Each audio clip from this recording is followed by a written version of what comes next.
Let's put them all together. It's Jonathan Smith, I'm the Deputy Commissioner. Okay, 1, 2, 3, 4, 5, 6, 7, 8, 9. I didn't go beyond that here. Sorry, Jonathan, what was the second name? It's Jonathan Smith. Smith. And you, sorry, you're... I am the Deputy Commissioner. Deputy.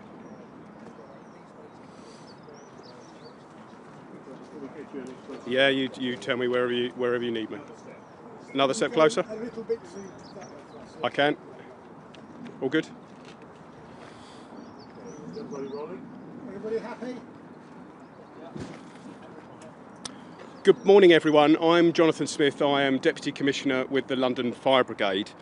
So at 2023, on the evening of the 20th of March, London Fire Brigade received 212 calls to a fire in a high voltage substation near Heathrow Airport.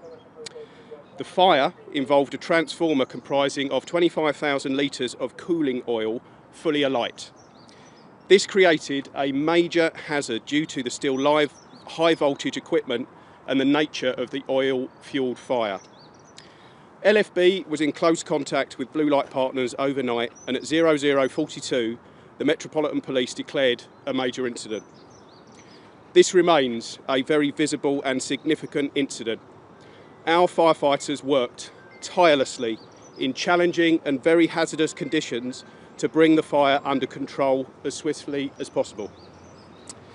As of the most recent update that I have received, approximately 10% remains alight, and we are working with SSE to safely resolve this incident.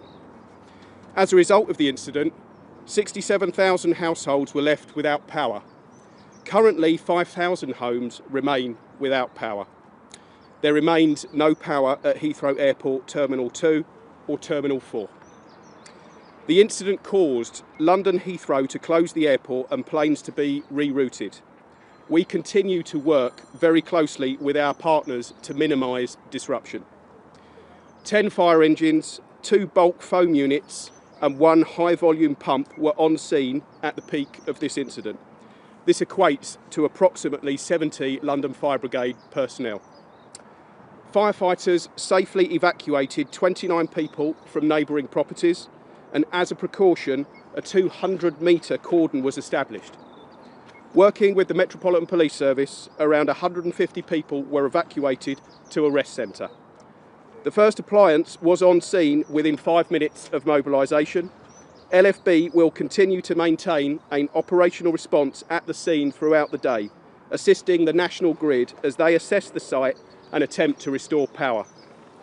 LFB has been actively engaged in securing access for specialist power network engineers into the site, as we appreciate that restoration of power is our priority. London Fire Brigade has fire safety and fire investigation officers working with our scientific advisors and the Metropolitan Police to investigate the cause of the fire. Disruption is expected to continue, and we urge people to avoid the area where possible. I would like to conclude by taking this opportunity to thank firefighters and control officers for their courage and professionalism to bring this incident under control in what were very challenging circumstances. Happy to take any questions. Hi there, Sky News. Hiya. How are you monitoring the air quality in the area? So we've got scientific advisors on site as we speak who are constantly monitoring the air quality, and I'm pleased to say at the moment there are no issues with the air quality as we stand, and we expect that to continue. Robert Wright from the Financial Times. The Times newspaper. The Times is reporting that anti-terror police are looking at this as a possible terrorism-related incident. Can you comment on that? Well, as you'll appreciate, I won't be able to comment on the investigations of the Metropolitan Police. All I can say is the Metropolitan Police are investigating the cause of this fire, ably assisted by our fire investigation officers, and we will of course assist with that process. Yeah. I just want to know news. Residents here said it was taking a long time for them to get out. Can you just tell me how long you took to get these people out of their homes? Well, the first thing that the crews had to do when they arrived was also to bring the situation under control and to put a cordon in place to stop the situation becoming even worse. Our priority in all of these circumstances is always to save and protect life. So any decision to hold residents back would have been taken by the incident commanders to ensure their safety and enable our crews to bring the incident under control. And what can you tell us about this just acrid smell in the air and the back of the throat? You saying that the air quality is fine, it doesn't seem it standing here. No, well, the way the air, so we have very, very good scientific advisors who advise us to make sure that we are doing what we need to ensure the quality of the air. Now, as we stand at the moment, the foam blanket that we've been able to put onto the fuel that was on fire has contained that.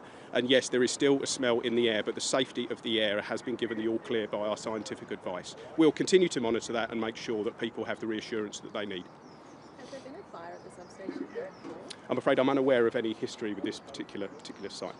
And in terms of Heathrow Airport and there not being any sort of backup for the power there, can you sort of comment on why that might be? Well, as you'll appreciate, there'll be a full debrief of this incident that will involve all of the partners that were part of this incident, and all of those questions will be raised during that debrief, so I'm unable to comment further on that point.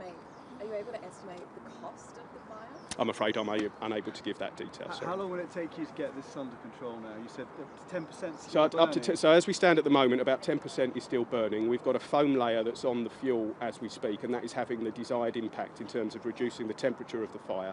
And we're now working with the National Grid and with SSE to make sure that we can restore power as soon as possible. So as we stand at the moment, this is one of those types of fire that burns for a significant period of time. Because of the cooling. Because of what we have to do is cool that down, and it's the nature of the cooling agent or the oil that was on fire, and that takes time to bring that under control. However, we are confident that we can work with our partners to restore power as soon as possible. Do you have any hazmat officers? I mean, are there any hazardous materials on there that we need to be concerned about?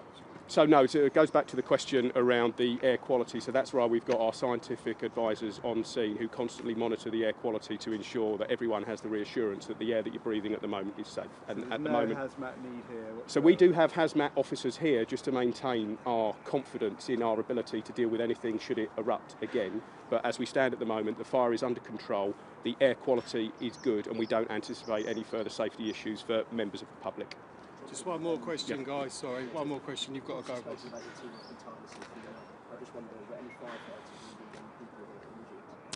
So I'm pleased to report, as we stand at the moment, no one has been injured. Our firefighters, as you can imagine, worked incredibly hard in what were very, very arduous circumstances to bring the incident under control, but they did so professionally, they did so safely, and we don't have any injuries to report either to members of the public or to our firefighting crews. Apologies, everyone, that's the last question I'm able to take, but thank you very much for your questions. Thank you.